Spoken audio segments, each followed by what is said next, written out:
Slip দিচ্ছে। কারা একটু নাম বলেন। আমরা দেখতে পেয়েছি ছাত্রদলের কয়েকজন প্রার্থীকে দেখতে পেয়েছি। তো আমরা অনুরোধ করব যে আচরণবিধি আছে সেই আচরণবিধি যেন মানা হয়, এবং এক্ষেত্রে আমরা সবাইকে আহ্বান করব, এই নির্বাচনটা খুবই গুরুত্বপূর্ণ।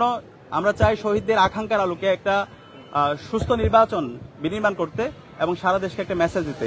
সেই জায়গায় আমরা অনুরোধ করব সকল প্রার্থীদেরকে আপনারা দায়িত্বশীল আচরণ করুন, এবং নির্বাচন কমিশনকে অনুরোধ করব যারা আচরণবিধি ভঙ্গ করছে তাদের বিরুদ্ধে ব্যবস্থা গ্রহণ করুন।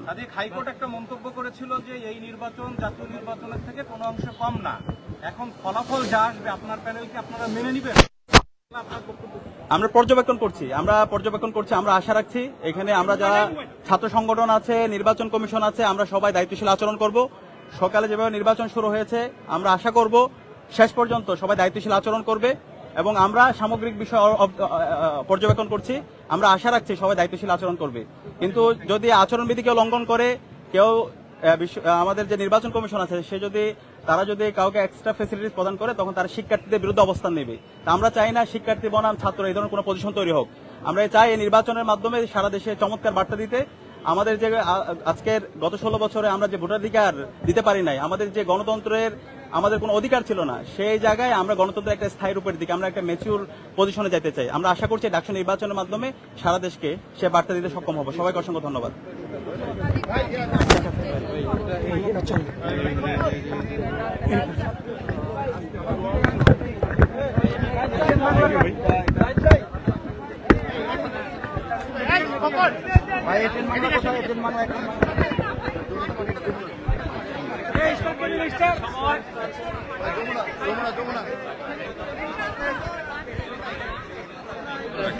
আমারটাই একটু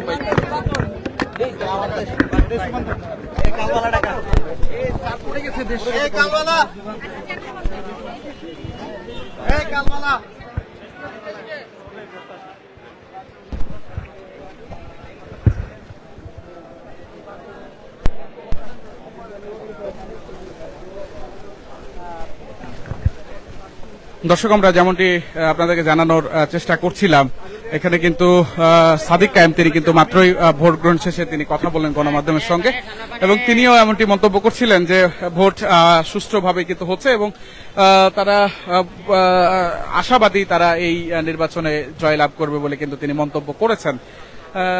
এবং আমরা কিছুক্ষণ আগেও আপনাদেরকে লাইভের মাধ্যমে দেখিয়েছিলাম ঠিক 8টায় কিন্তু এই ভোট গ্রহণ শুরু হয়, এবং এখন পর্যন্ত কিন্তু ভোট চলমান, অর্থাৎ আজকের এই ভোট 4টা পর্যন্ত কিন্তু চলমান থাকবে।